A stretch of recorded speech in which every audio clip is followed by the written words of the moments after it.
आज के लेक्चर में हम क्या करने जा रहे हैं, कंसेप्ट पढ़ने जा रहे हैं। एक तो प्रैक्टिस क्वेश्चन डिस्कस करेंगे, फिर इसके बाद नॉमिनी डायरेक्टर का कंसेप्ट हमारा प्रीवियस लर्निंग ऑब्जेक्टिव में रह गया था, सही है। हालांकि ज़बानी कलामी हमने डिस्कस कर लिया था, लेकिन फिर भी एक दफा जब तक प्रॉपर रीडिंग या कवरेज ना हो तो स्टूडेंट्स को ये लगता है जैसे अभी हमने इसको कवर नहीं किया, इसलिए इस कंसेप्ट को हम आज की क्लास में कवर कर रहे हैं। और फिर इसके बाद पास्ट पेपर्स के और आई कैप के क्वेश्चन की प्रैक्टिस करेंगे, ठीक है। तो आज इंटेंशनली मैंने जरा थोड़ा सिलेबस कम ही रखा है आज के लेक्चर के लिए टॉपिक, ताकि आप ज्यादा ओवरबर्डन फील ना करें। रिजल्ट है आपका, ठीक है जी, रिजल्ट है। तो उससे पहले अच्छा मुझे बताइए, पहले कंसेप्ट डिस्कस कर लेंगे क्वेश्चन कंसेप्ट, चले कंसेप्ट कर लेते हैं पहले। नॉमिनी डायरेक्टर किसको कहते हैं? नॉमिनी डायरेक्टर ऐसा डायरेक्टर है जिसको किसी ने नॉमिनेट किया हो, जिसको किसी ने, वो अपनी शेयर होल्ड अपने दम पे नहीं आ बन रहा डायरेक्टर, अपने आमदनी से जो शेयर्स खरीदे हुए हैं उनसे डायरेक्टर नहीं बन रहा, बल्कि किसी के बिहाफ पे डायरेक्टर बन रहा है। तो ये तो हमें इससे फिर समझ आ जाती है कि जो किसी के बिहाफ पे बन रहा है वो कोई आर्टिफिशियल पर्सन नहीं होगा, नेचुरल पर्सन नहीं होगा, क्योंकि जिसके बिहाफ पे बन रहा है वो अगर नेचुरल पर्सन होता तो खुद बच जाता। इसलिए अगर आप देखें नॉमिनी डायरेक्टर की जितनी भी एग्जांपल्स है, 3 एग्जांपल्स हैं। एक nominated by federal government, by body corporate जो मेंबर है, और तीसरा यहाँ पे क्राइटेरिया से मुराद नॉर्मली प्रैक्टिस में बैंक्स होते हैं, बैंक्स। तो ये तीनों ही एग्जांपल आर्टिफिशियल पर्संस की हैं। लेकिन इसमें याद रखिएगा जो फेडरल गवर्नमेंट या बॉडी कॉर्पोरेट है ना, ये कंपनी के मेंबर्स हैं, ये कंपनी के मेंबर्स के तौर पे किसी को डायरेक्टर नॉमिनेट कर रहे हैं। जो क्रेडिटर है ना, यानी बैंक, ये मेंबर के तौर पे नॉमिनेट नहीं कर रहा किसी, हालांकि इसकी कंपनी में इन्वेस्टमेंट है, इसकी कंपनी में। अच्छा एक लफ्ज याद रखिएगा, इन्वेस्टमेंट। अकाउंटिंग में शायद आप ये पढ़ते होंगे कि इन्वेस्टमेंट सिर्फ शेयर्स को कहते हैं। इन्वेस्टमेंट से मुराद लॉ में इक्विटी इन्वेस्टमेंट भी है और डेट इन्वेस्टमेंट भी है। इन्वेस्टमेंट की डेफिनेशन आएगी, एक टॉपिक है हमारा इन्वेस्टमेंट इन एसोसिएटेड कंपनी, उसमें वो इन्वेस्टमेंट की डेफिनेशन देता है। उसमें कहता है इन्वेस्टमेंट से मुराद शेयर्स भी है, इन्वेस्टमेंट लोन भी है, लोन भी है, हाँ जी। तो इसीलिए जो अगर इन्वेस्टमेंट है, ये जो बॉडी कॉर्पोरेट या फेडरल गवर्नमेंट है, इसने जो इन्वेस्टमेंट की होती है वो की होती है इन द फॉर्म ऑफ शेयर्स या इक्विटी। लेकिन जो क्रेडिटर है इसने इन्वेस्टमेंट की हुई है वो in the form of date की होगी, ठीक है। तो हैं दोनों नॉमिनेट डायरेक्टर अपॉइंट कर सकते हैं, लेकिन जो क्रेडिटर वाला डायरेक्टर होता है ना, वो सिर्फ उस वक्त तक होता है जब तक डेट रीपे नहीं होता। डेट तो रीपे करना होता है ना, इक्विटी रीपे नहीं करनी होती। इसलिए डेट के केस में उसने कहा कि ये तब तक डायरेक्टर रहेगा जब तक लोन नहीं। लेकिन इक्विटी के केस में उसने कहा ये वाला नॉमिनी डायरेक्टर जो फेडरल गवर्नमेंट का है, यहाँ के बॉडी कॉर्पोरेट का है, ये तब तक रहेगा till the player of nominating body, till repayment नहीं कहा, क्योंकि इसकी रीपेमेंट नहीं, ये तो इरिडीमेबल होता है ना शेयर्स। तो नॉमिनी डायरेक्टर का मतलब क्या? ऐसा डायरेक्टर जो किसी ने नॉमिनेट किया हो। अब अगला सवाल, कौन नॉमिनेट करता है? 2 तरह के लोग, एक बॉडी कॉर्पोरेट या गवर्नमेंट और दूसरा क्रेडिटर। अच्छा इन दोनों कैटेगरी में फर्क क्या है? ये भी नॉमिनी डायरेक्टर है, ये भी नॉमिनी डायरेक्टर है, लेकिन दोनों को अलग-अलग क्यों लिखा? ये है nominee director due to equity investors की वजह से, मेंबर होते हुए, और ये है डेट की वजह से, इसलिए दोनों को अलग अलग किया गया, ठीक है। ये शेयर की वजह से, और ये कॉन्ट्रैक्चुअल एग्रीमेंट। कॉन्ट्रैक्चुअल एग्रीमेंट यहां पे कौन सा? Loan agreement. क्रेडिटर किसी को नॉमिनेट करते हैं because of loan agreement, body corporate या गवर्नमेंट किसी को नॉमिनेट करेंगे बिकॉज ऑफ शेयर होल्डिंग। तो मुझे बताइए आपको इन दोनों में से कौन सा ट्रू सेंस में लग रहा है कि ज्यादा हकदार है डायरेक्टर बनने का? गवर्नमेंट वाला। इसलिए लॉ ने इसके बारे में 2 बातें कही। एक, deem to have been elected director, हालांकि ये नॉमिनी डायरेक्टर है, इसके इलेक्शन के जरिए नहीं आता, लेकिन एज्यूम किया जाएगा कि ये इलेक्टेड डायरेक्टर है। यानी जब कभी इलेक्टेड डायरेक्टर की लिस्ट निकाली जाएगी उसमें नॉमिनी डायरेक्टर का भी नाम आएगा। किस वाले नॉमिनी डायरेक्टर का? जो बॉडी कॉर्पोरेट या फेडरल गवर्नमेंट वाला। हाँ, बॉडी कॉर्पोरेट के पास शेयर होल्डिंग होना जरूरी है, फेडरल गवर्नमेंट के पास शेयर होल्डिंग होना जरूरी है, इस नॉमिनी डायरेक्टर के पास शेयर होल्डिंग होना जरूरी नहीं, क्योंकि ये उनके बिहाफ पे डायरेक्टर बन रहा है। तो इसको कहते हैं deem to have been elected, लेकिन जो क्रेडिटर वाला है इसको इलेक्टेड डायरेक्टर नहीं अज्यूम किया जाता। बट डायरेक्टर तो ये एक एडिशनल डायरेक्टर का है, इसको कहते हैं एडिशनल डायरेक्टर। ठीक है, अच्छा गैस कीजिए, जो अल्लाह ने कहा है मिनिमम नंबर ऑफ डायरेक्टर्स इतने होने चाहिए, कितने होने चाहिए? 1 या 2 या 3 या 7। उसमें नॉमिनी डायरेक्टर को गिनते हैं कि नहीं?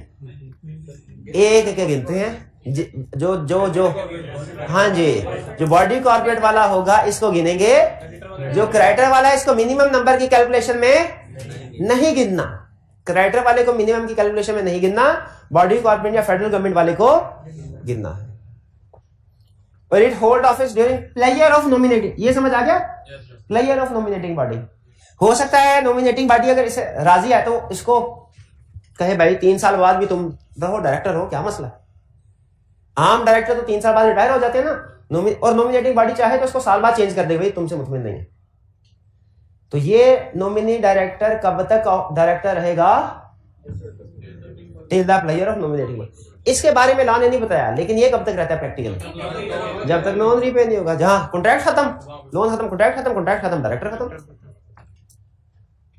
फर्क समझ आ गया? ये नॉमिनी डायरेक्टर का कंसेप्ट था। कोई क्वेश्चन इसमें पूछना चाहते हो तो पूछ ले। गवर्नमेंट या बॉडी कॉर्पोरेट के पास शेयर होल्डिंग होना जरूरी है कि रिक्वायर्ड शेयर होल्डिंग? अंडरस्टूड है, रिक्वायर्ड शेयर होल्डिंग। सिर्फ एक शेयर पे तो वो नहीं किसी को नॉमिनी डायरेक्टर बनाएंगे, ठीक है? वो तो फिर किसी और को वोट दे देंगे बस, ज्यादा से ज्यादा। डायरेक्टर नहीं, डायरेक्टर बनाने, खुद डायरेक्टर बनना है या डायरेक्टर बनाना है किसी को, आपके पास रिक्वायर्ड शेयर होल्डिंग होना जरूरी है। सर अगर गवर्नमेंट या body corporate nominee director sign करना, उसका मेंबर होना जरूरी है क्या? बॉडी कॉर्पोरेट या फेडरल गवर्नमेंट अगर किसी को डायरेक्टर नॉमिनेट करते हैं तो उस नॉमिनी डायरेक्टर का मेंबर होना लाजमी है कि नहीं? आपके सिलेबस की हद तक इसका आंसर है नहीं। उसका डायरेक्टर होना, मेंबर होना लाजमी नहीं। क्यों लाजमी नहीं है? क्योंकि जिसके भी हाथ में वो डायरेक्टर बन रहा है वो खुद मेंबर है। लेकिन कभी कभार ऐसा होता है कि आर्टिकल्स में एक चीज लिखी होती है कि हर डायरेक्टर के पास कम अज कम 10,000 शेयर होना जरूरी है। हालांकि बाय लॉ रिक्वायर्ड नहीं, आपको पता है लॉ ने एक्सेप्शन में लिखा हुआ है कि नॉमिनी डायरेक्टर का या जो रिप्रेजेंट कर रहा होता था उसका मेंबर होना जरूरी नहीं है। लॉ ने कहा है जरूरी नहीं है, लेकिन अगर कंपनी के आर्टिकल्स में लिख दिया जाए कि 10,000 शेयर हर बंदे के पास होना जरूरी है, अगर लिख दिया फर्ज करें, तो फिर इस सूरत में नॉमिनी डायरेक्टर का भी मेंबर होना जरूरी है। ये बात सवाल पूछ उससे और मेरे से पूछ के उससे पूछ मेरे से पूछ। केस में बैंकरप्सी होती है, बैंकरप्सी होती है, तो उस केस में सर वो खुद ही जो बंदा साइन करते हैं वो भी तो डायरेक्टली कर रहा है कंपनी को, तो वो उसके पहले ये था। मेरे सवाल का जवाब समझ आ गया? मैंने क्या बताया? भला क्या बताया? पूछ रहा हूं। आपने बताया कि अगर आर्टिकल्स में लिखा होगा जो नॉमिनी डायरेक्टर है उसका मेंबर होना जरूरी है, तो भी इसका मेंबर होना जरूरी है। मेरा अगला सवाल, नॉमिनी डायरेक्टर कैसे कहां से शेयर लेगा? हाँ जी, वो अपनी जेब से शेयर नहीं खरीदेगा, वो कहेगा भाई काम आपका, पैसे भी आप दे। तो इसलिए जो फेडरल गवर्नमेंट है या बॉडी कॉर्पोरेट जो उसको नॉमिनी डायरेक्टर अपॉइंट कर रही है, वो अपने कुछ शेयर उसके नाम पे ट्रांसफर कर देंगे। अच्छा, अब कंसेप्ट से कंसेप्ट निकलता है, और आज तो टाइम भी हमारे पास है। शेयर ट्रांसफर किए जाएंगे तो ये भाग भी तो सकता है नॉमिनी डायरेक्टर। हाँ जी, अगला जा सकता, ज्वाइंट शेयर होल्डिंग के तौर पे कर देते हैं इसको। चले बहरहाल ये कंसेप्ट नॉमिनी डायरेक्टर का समझ आ गया। अब हम चलते हैं क्वेश्चंस की तरफ। क्वेश्चन 14 जी, कल वाले लेक्चर से पूछना।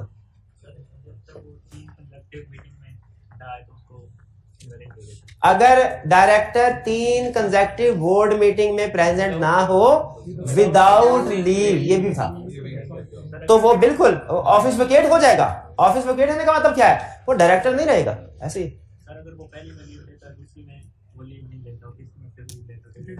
पहली में लीव ले ली उसने, दूसरी में लीव नहीं ली, तीसरी में लीव ले ली, तो 3 कंसेक्यूटिव मीटिंग विदाउट लीव हुई कि नहीं? नहीं हुई, तो डायरेक्टर है। हमने एज इट इज लॉ को फिट करना, ठीक है? तो नहीं, 3 कंसेक्यूटिव मीटिंग होनी चाहिए और तीनों विदाउट सीकिंग लीव होनी चाहिए। और की क्वेश्चन? जी जी, इप्सो फैक्ट। अच्छा, इप्सो फैक्टो का वर्ड, इप्सो फैक्टो का मतलब है, इप्सो फैक्टो का मतलब है बिकॉज ऑफ दिस फैक्ट, यानी वो कहते हैं बिकॉज ऑफ दिस फैक्ट के बाकी चाहे सारा क्राइटेरिया भी डायरेक्टर पूरा कर रहा हो, चाहे बाकी सारे एलिजिबिलिटी इनएलिजिबिलिटी क्राइटेरिया से पास होके आ गया हो, इधर आके फंस गया ना कोई डायरेक्टर, तो बिकॉज ऑफ दिस फैक्ट वो डायरेक्टर नहीं रहेगा। यानी एलिजिबिलिटी क्राइटेरिया भी पूरा, इनएलिजिबिलिटी से भी बच गया, लेकिन 3 कंसेक्टिव मीटिंग, और वो अब उसको 3 कंसेक्टिव मीटिंग में अटेंड नहीं किया, उसको मैंने कहा तुम डायरेक्टर नहीं हो, वो शोर मचाएगा। मेरा क्वालिफिकेशन क्राइटेरिया पूरा है, डिसक्वालिफिकेशन में मीट कर रहा हूं, तो मैं डायरेक्टर, हमसे कहें नहीं।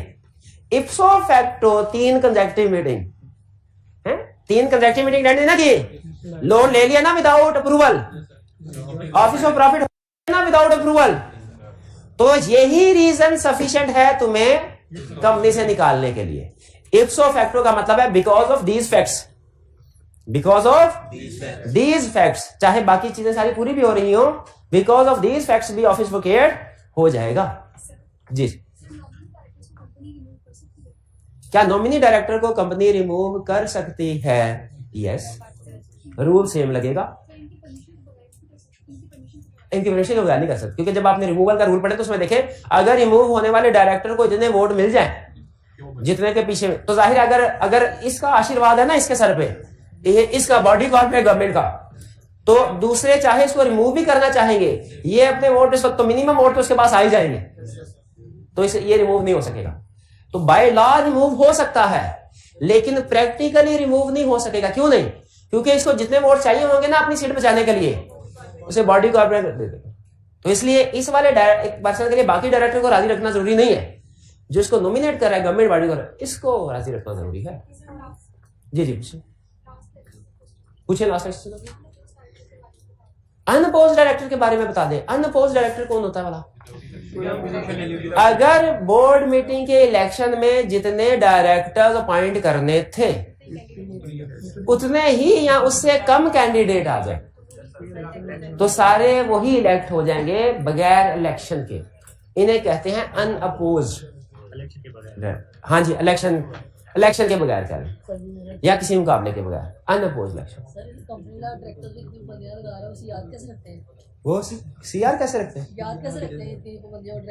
डायरेक्टर्स इतनी पाबंदियों को याद कैसे रखते हैं? इतनी पाबंदियां लगा रहे होते हैं, उनको याद कैसे रखते हैं? ये डायरेक्टर्स ने एक वकील भी रखा होता है, वो कोई भी बड़ा काम करने से पहले वकील से मशवरा कर लेते हैं, लीगल एडवाइजर। जैसे होता है ना बाज़ बात शरिया एडवाइजर होते हैं, भाई हाँ हमारे ऊपर इतने इस्लाम के रूल्स हैं, हम याद कैसे रखें? तो ना याद रखें, खुद जरूरी नहीं है, लेकिन जिनको याद है उनसे राब्ता रखें। फिर जिनको याद है तो किसी मुफ्ती का नंबर हर वक्त आपके मोबाइल में मौजूद होना चाहिए।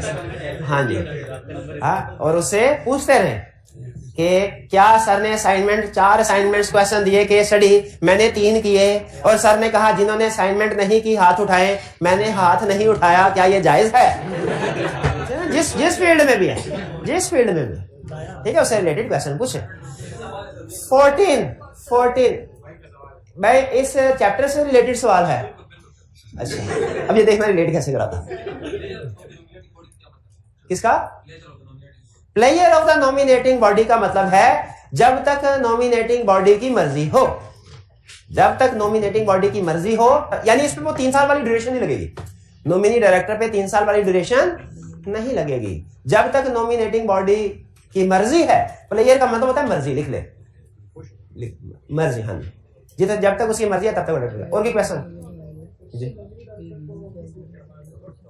नॉमिनी डायरेक्टर को हर डायरेक्टर को फीस मिलती है, लेकिन याद रखें इनको नॉर्मली मंथली फीस नहीं मिलती। अगर तो कई ऑफिस ऑफ प्रॉफिट होल्ड किया होगा ना इन्होंने, फिर इनको मंथली फीस मिलती है, वरना नॉर्मली डायरेक्टर को मंथली फीस नहीं मिलती, मीटिंग फी मिलती है।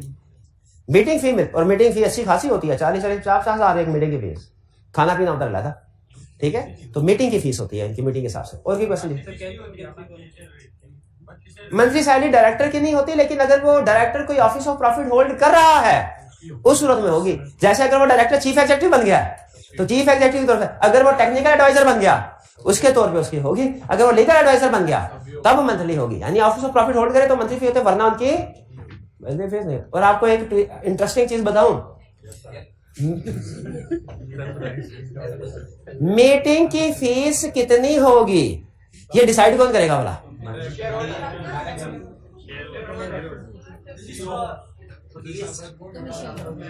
डायरेक्टर्स भी कर सकते हैं, डायरेक्टर भी खुद ही कर सकते हैं। कितनी फीस होगी वो तो कहेंगे। हाँ बिल्कुल। अच्छा, लेकिन अब इसका क्या इलाज है ये आगे हम पढ़ेंगे। आपका क्वेश्चन इधर से क्वेश्चन क्या गवर्नमेंट या बॉडी कॉर्पोरेट एक से ज्यादा डायरेक्टर्स को नॉमिनेट कर सकते हैं? इट डिपेंड्स कि उनके पास रिक्वायर्ड शेयर होल्डिंग, अगर रिक्वायर्ड शेयर होल्डिंग डबल है तो वो 2 को कर ले। अच्छा, लॉ ने ना एक अजीब सी लाइन लिखी हुई है, एक अजीब सी लाइन, काफी अजीब लाइन है, उनमें एक अजीब सी लाइन है, ये अजीब सी लाइन है। वो अजीब सी लाइन ये है कि अगर फर्ज कीजिए कंपनी के डायरेक्टर्स हैं 20, तो रिक्वायर्ड शेयर होल्डिंग कितनी है डायरेक्टर बनने के लिए? 5। अगर तो मैं नेचुरल पर्सन हूं, मेरे पास 5% शेयर आए, मैं खुद डायरेक्टर बन जाऊंगा, नोटिस वगैरह दूंगा और मुझे कोई नहीं रोक, कोई और एक वोट भी देना दे फिर भी मैं डायरेक्टर बन जाऊंगा, सारे वोट खुद दे रहा हूं। अगर मैं आर्टिफिशियल पर्सन हूं, रिक्वायर्ड शेयर होल्डिंग आ गई, मैं खुद डायरेक्टर नहीं बन सकता, लेकिन मैं किसी को नॉमिनेट कर सकता हूं। अगर मेरे पास शेयर होल्डिंग आ गई 12%, तो मैं 2 कर सकता हूं, ठीक है। अच्छा, अगला क्वेश्चन, मैंने 2 डायरेक्टर नॉमिनेट कर दिए, अब जब एजीएम होगी उसमें इलेक्शन होगा, ये 2 डायरेक्टर तो deem to have been elected, ये तो स्कूल से साइड में बैठ के चाय पी रहे होंगे, मुकाबला देख रहे होंगे क्या चल रहा है, ठीक है। ऐसे तो ना जैसे एक स्टूडेंट होता है वो रूटीन में रोज का रोज पढ़ रहा होता है, असाइनमेंट कर रहा होता है, एक आखिरी 2-3 महीने में पढ़ता है। तो जब जाते हैं ना, मेरी आदत, जब मैं स्टूडेंट था ना, मैं शुरू से पढ़ा करता था, मेरी अच्छी आदत थी, और पेपर था 9 बजे, मैं 7 बजे सेंटर पे पहुंच जाता था, पढ़ता नहीं था, दूसरों के मुंह देखता था, खुश होता। यकीन कीजिए बड़ा मजा आता, बड़ा मजा आता। और कभी कभार दिल करता है किसी को तंग करने को, तो पढ़ रहा हो तो उसको कहते यार वो कंसर्ट पढ़ा तूने, बस फिर उसकी हालत देखने वाली होती है। ये तो 6 महीनों की एंजॉयमेंट होती है। यार रिजल्ट वाले दिन मजा आता है, यहाँ पेपर वाले दिन 2 घंटे पहले पहुंच गए। तो बहरहाल तो अब देखें, सुने, तो वो बंदा, वो डायरेक्टर तो स्कूल से साइड में बैठे चाय पी रहे होंगे, क्योंकि वो तो नॉमिनेट हो गए, बाकियों की हालत जो है वो देखने वाली होगी। अब जो नॉमिनेटिंग बॉडी कॉर्पोरेट है, उसके क्या वो इलेक्शन में हिस्सा ले सकती है? क्या वो दूसरे जो डायरेक्टर लड़ रहे हैं, इलेक्शन लड़ रहे हैं, उनको वोट दे सकती है कि नहीं? दे सकती है कि नहीं? वोट दे सकती है। शाबाश। कितने वोट? 2% या 12%? लॉ इसका जवाब मुश्किल देता है, इसका जवाब है 2%, लेकिन उसने लाइन बड़ी मुश्किल लिखी है, शायद आईकैप की बुक में ये लाइन लिखी है बड़ी मुश्किल, कि अगर जो पर्सन अपॉइंटिंग नॉमिनी डायरेक्टर है, अगर वो नॉमिनी डायरेक्टर को अपॉइंट करे, तो उसके अपने शेयर प्रोपोर्शनेटली रिड्यूस हो जाएंगे वोटिंग पर्पस के लिए। वोटिंग पर्पस के लिए उसके अपने शेयर, यानी जितने उन डायरेक्टर्स को अपॉइंट करने के लिए जरूरी थे, उस लिहाज से प्रोपोर्शनेटली उसके अपने शेयर्स कम हो जाएंगे, और रिड्यूस जो बाकी है उन पे वोट कास्ट करेगा। यानी आसान अल्फाज में हमारे केस में वो क्या करेगा, बॉडी कॉर्पोरेट जो बाकी के 2% बच गए हैं ना, वो दूसरे डायरेक्टर को दे सकता है, क्योंकि उनकी बेस पे कोई नॉमिनेशन तो नहीं हो सकती, लेकिन वोट क्या हो सकता है, किसी दूसरे के काम आ जाए, किसी दूसरे किसी गरीब। जी, और कोई क्वेश्चन? कैजुअल वैकेंसी वाले डायरेक्टर को अनअपोज्ड डायरेक्टर नहीं कहेंगे, फर्स्ट डायरेक्टर को अनअपोज्ड डायरेक्टर नहीं कहेंगे, सिर्फ अनअपोज्ड डायरेक्टर को ही अनअपोज्ड कहेंगे। लेकिन इन तीनों की लॉ ने एक कैटेगरी बनाई है रिमूवल के लिए, रिमूवल पर्पस के लिए इन तीनों की एक कैटेगरी है फर्स्ट डायरेक्टर की, क्योंकि इनका रूल फर्क है। इनका क्या रूल है? अनअपोज्ड डायरेक्टर को रिमूव करना है हमने, इसका क्या रूल है? पहले तो बताइए, लॉ ने वोट्स बताए हैं, वो रिमूव करने के लिए कितने वोट्स हैं ये बताए हैं, कि रिमूवल से बचने के लिए कितने वोट्स हैं, बचने के लिए कितना। फार्मूला क्या है? Total number of shares company के multiply by directors appointed at AGM divided by director for the time being. Normally ऊपर नीचे वाले डायरेक्टर सेम होते हैं, कब चेंज होते हैं भला? जब कोई कैजुअल वैकेंसी हो जाए और फिल ना हो। शाबाश। चलिए अब question 14। Aslam was elected as a director in ABC limited 1 year ago. 1 साल पहले डायरेक्टर अपॉइंट हुआ था, तो ठीक है, अच्छी बात है, 2 साल है इसके पास। Company has 2 million shares and 7 directors. लग रहा है लिस्टेड कंपनी है, वैसे अनलिस्टेड भी हो सकती है, लेकिन लिस्टेड भी हो सकते हैं साथ।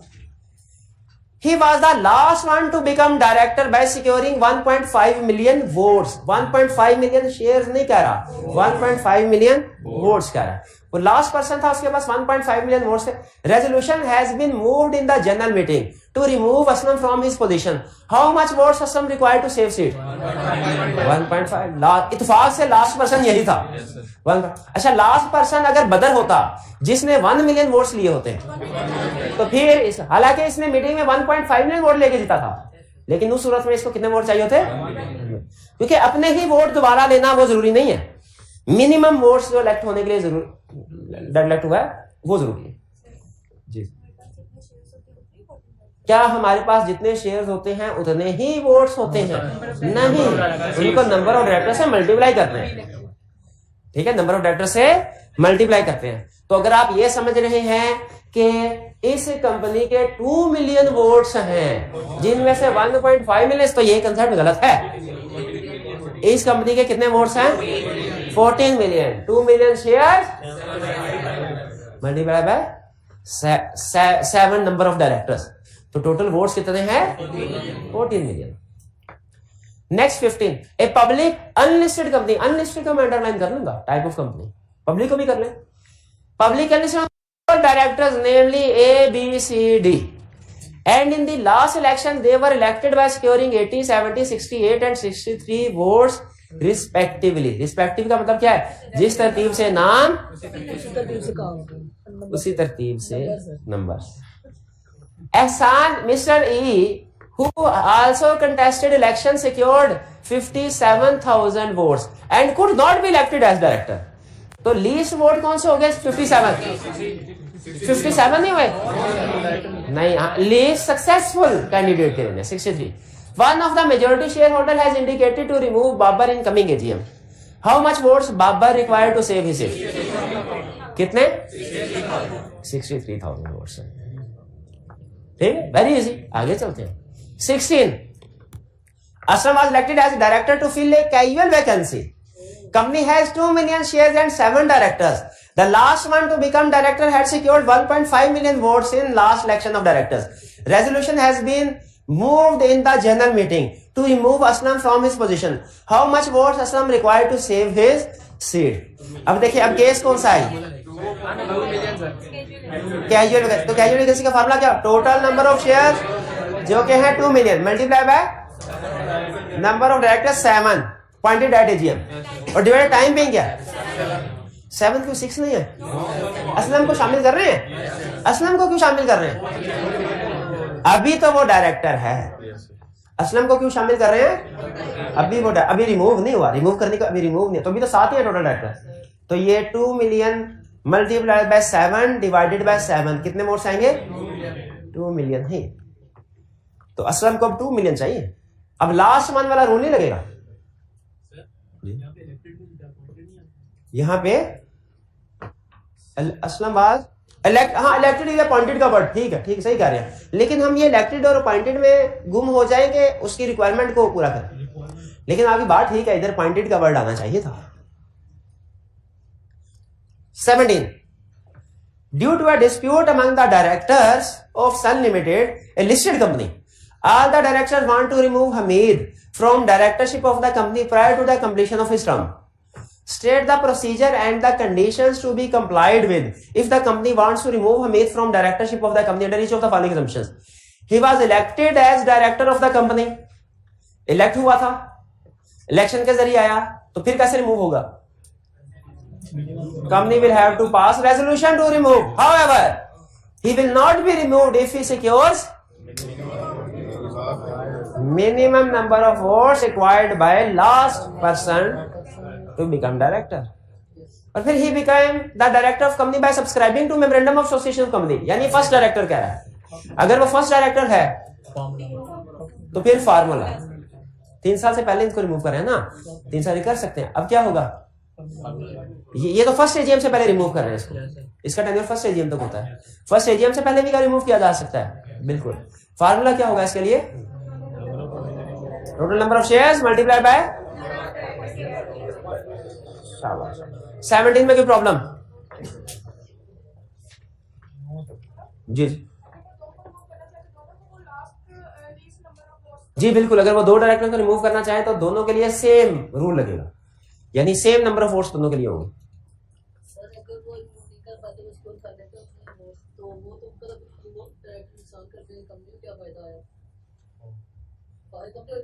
क्वेश्चन नंबर 18, बालबैक limited is an unlisted public, unlisted और पब्लिक को अंडरलाइन कर ले, एंड है भाई टाइप ऑफ कंपनी लॉ में अहम है, टाइप ऑफ कंपनी लॉ में अहम होती है, ठीक है मेरे भाई। तो टाइप बहुत से कंसेप्ट ऐसे जो हमारे टाइप ऑफ कंपनी पे बेस कर रहे होते हैं। इट हैज 8 डायरेक्टर्स, 8 को भी अंडरलाइन कर ले। It's paid up capital is ₹50 million, नहीं हाँ रुपये divided into ordinary share of ₹500 each. तो कहीं ये ना समझ लीजिएगा कि जो टोटल नंबर ऑफ शेयर्स है वो 500 है, नहीं टोटल नंबर ऑफ शेयर्स तो 50 मिलियन है। 50 मिलियन भी नहीं है, कितने हैं? हाँ जी 50 मिलियन तो शेयर कैपिटल है। नंबर ऑफ शेयर्स कैलकुलेट करने के लिए डिवाइड करना पड़ेगा 5 लाख, 1 लाख है, 1 लाख, ठीक है 1 lakh. The directors have decided to remove Aga Kirmani from the board due to his dismal performance. Aga Kirmani was elected unopposed on the board. Unopposed. In the light of Provisional Companies Act, briefly describe how Aga Kirmani can be removed from board. कैसे remove हो? Formula लगाइए, कौन सा formula? Number of shares कितने हैं? 1 lakh multiply by 8 divided by 8, 1 lakh votes. Clear हो गया जी? चलिए सबसे अच्छी केस स्टडी तो भाई इस लर्निंग ऑब्जेक्टिव की सबसे अच्छा। अगर आप चाहते हैं एक क्वेश्चन करें बाकी क्वेश्चन से जान छोड़ दिया, वही क्वेश्चन सारे कंसेप्ट रिवाइज करवा दे आपके इस लर्निंग ऑब्जेक्टिव के, तो उसके लिए क्वेश्चन कौन सा है? क्वेश्चन 19 पढ़ते हैं। कह रहे हैं Lalazar limited a public unlisted company, unlisted का अनलिस्टेड को अंडरलाइन करें, has paid a capital of 100 million consisting of shares having face value of 10 each. तो ये ना समझ लीजिएगा कि इसके 10 शेयर्स हैं, बल्कि इसके 100 मिलियन शेयर्स हैं। नहीं हाँ 10 मिलियन, क्योंकि 100 मिलियन शेयर्स नहीं है, शेयर कैपिटल है। 10 मिलियन शेयर नोट रख कीजिएगा, कैलकुलेशन में यूज होंगे। Last election of its board of director was held on April 15, 2008 in which 8 directors were elected. 8 director, 8 को भी अंडरलाइन कर लें। 4 of the directors belong to the same family. The remaining director was Javed, Badr, Qasim, Daud. They secured 600, 350, 480, 220 votes respectively. ये 8 director, आठों के उसने हमें information बता दी। टोटल 8 देते ना? नहीं बाकी का उसने कहा, बाकी क्या? Remaining votes were equally distributed among 4 directors of the family. Remaining votes सबको इक्वली मिल गए और वो इनसे ज्यादा ही है। तो सबसे कम वोट्स किसको मिले हैं? दाऊद को, 220। Mister Javed died on May 30, 2008 and mister Aslam was appointed as a director on June 15 to fill in casual vacancy. तो ठीक है, कैजुअल वैकेंसी फिल करना रिक्वायर्ड तो नहीं था, कि था रिक्वायर्ड? अरे रिक्वायर्ड नहीं था, चलो कर दिया तो फिर भी अच्छा किया, अच्छा काम किया, हम इसे मुबारकबाद देते हैं, अच्छा काम किया, कैजुअल वैकेंसी को फिल। लेकिन कितने दिनों में किया? करना था इन्होंने कितने दिनों में? हाँ अनलिस्ट के लिए टाइम नहीं, लिस्ट शाबाश, तो ठीक किया उन्होंने ये काम। आगे चलते हैं, कहानी को आगे बढ़ाते हैं। Explain the following in light of provisions of Companies Act 2017. Is Lalazar Limited in compliance with the requirement of minimum number of directors? Yes. Unlisted के लिए 3 होने चाहिए, इनके 8 है। लिस्टेड होती फिर भी कंप्लायंस थी, उसके लिए भी 7। Who shall fill the number of directors? Who shall fix the number of directors to be elected? And by what time such number should be fixed? By existing director 35 days before AGM, in which election is to be held. Is it possible for company to change the number of directors once fixed? Possible है कब? Prior approval of members in general meeting at which election is to be held. B. अच्छा ये change increase कर सकते हैं कि decrease कर सकते हैं कि दोनों? तो एक हमने ये भी पढ़ा था कि shall not be reduced, fresh election वाला कंसेप्ट था शायद। Who is responsible to fill casual vacancy in the board and when would Mr. Aslam term of office be completed? Casual vacancy कौन फिल करेगा? करेक्ट। और इसका term of office क्या होगी? Remaining fee in place of which director it is appointed. Conditions required to be fulfilled if a person desires to remove the following director. Mr. Aslam, Mr. Aslam कौन से वाला है? Casual vacancy वाला। तो उसमें क्या होगा? फार्मूला होगा। तो कैलकुलेट करें कितने डायरेक्ट नंबर ऑफ वोट्स चाहिए, कैलकुलेट। टोटल शेयर्स 10 मिलियन है, 10 million multiplied by 8 divided by 7 divided by 8। क्यों एक जिसका जब एक अच्छा एक माइनस हुआ, 8 माइनस 1 हुआ, तो फिर एक प्लस भी हो गया, तो फिर दोबारा 8 हो गया, मल्टीप्लाइड बाय 8 डिवाइडेड बाय 8। तो इसको 1 मिलियन वोट्स चाहिए, 10 मिलियन वोट्स चाहिए, 10 मिलियन चाहिए। कंपनी के पास टोटल वोट्स कितने हैं? Total votes 80 million. शाबाश। मिस्टर बदर को कैसे रिमूव कर सकते हैं? हाँ, रिमूव रेजोल्यूशन पास करके, लेकिन resolution shall not be passed if mister बदर सिक्योर्स 220 वोट्स। क्लियर हो गई ये बात? अच्छा, क्लास में कोई स्टूडेंट, भाई ये केस स्टडी खत्म हो गई, क्लास में कोई स्टूडेंट जो मुझे ये कैलकुलेट करके बता दे कि जो अदर 4 डायरेक्टर्स थे उनको कितने वोट मिले। क्वेश्चन में नहीं बताया ना, क्लास में कोई स्टूडेंट, सबसे पहले कौन स्टूडेंट बताएगा? 19.5 मिलियन पर डायरेक्टर। जरा देखिए, इन्होंने सही कैलकुलेट किया, शाबाश। इनका कहना है 19.5 मिलियन। 19.5 ठीक है, सही लग रही है कैलकुलेशन। चेक करें, 19.8 है, 19.58 या 587, यानी आपने कैलकुलेट कर लीजिए। वो थे 10 इंटू 80 मिलियन। 80 मिलियन में से इनको जितने मिले वो लेस कर दिए, बाकी शाबाश। तो कोई स्टूडेंट अगर कहे सर रिमेनिंग डायरेक्टर्स के वोट नहीं बताए, वो हो सकता है 220 से कम हो, वो हो सकता है 220 से, तो आप फौरन कैलकुलेशन करके चेक कर सकते हैं कि वो 220 से कम है कि ज्यादा। समझ आ रही बात की? Next question 20। Under the provisions of company that comment on following situation. Following situation क्या है जी? Under the provisions of company that 2017 comment on following. Kaleem is a director of Bihar limited. On 1 October 2017 Kaleem went abroad on a personal trip and returned back on 15 February 2018. He was unable to attend 5 board meetings which were held during this period. हाँ, अब ये उसने leave के बारे में नहीं बताया, consecutive board meeting में लीव, तो इफ करके बताएंगे। इफ लीव obtained तो no casual vacancy, if leave not obtained तो casual vacancy rise हुई और ऑफिस वेकेट हुई। Ipso facto Kaleem ceased to hold office of director if he did not obtain leave। ठीक है, ipso facto का लफ्ज लिख लेंगे सोल्यूशन में, याद आए तो लिख लीजिएगा। और कोई क्वेश्चन? और कोई क्वेश्चन नहीं? चलिए, आज आपकी 10 मिनट जल्दी छुट्टी हो रही है, रिजल्ट आने वाला। चलिए कोई बात, आज का लेक्चर खत्म करते हैं। अल्लाह हाफिज।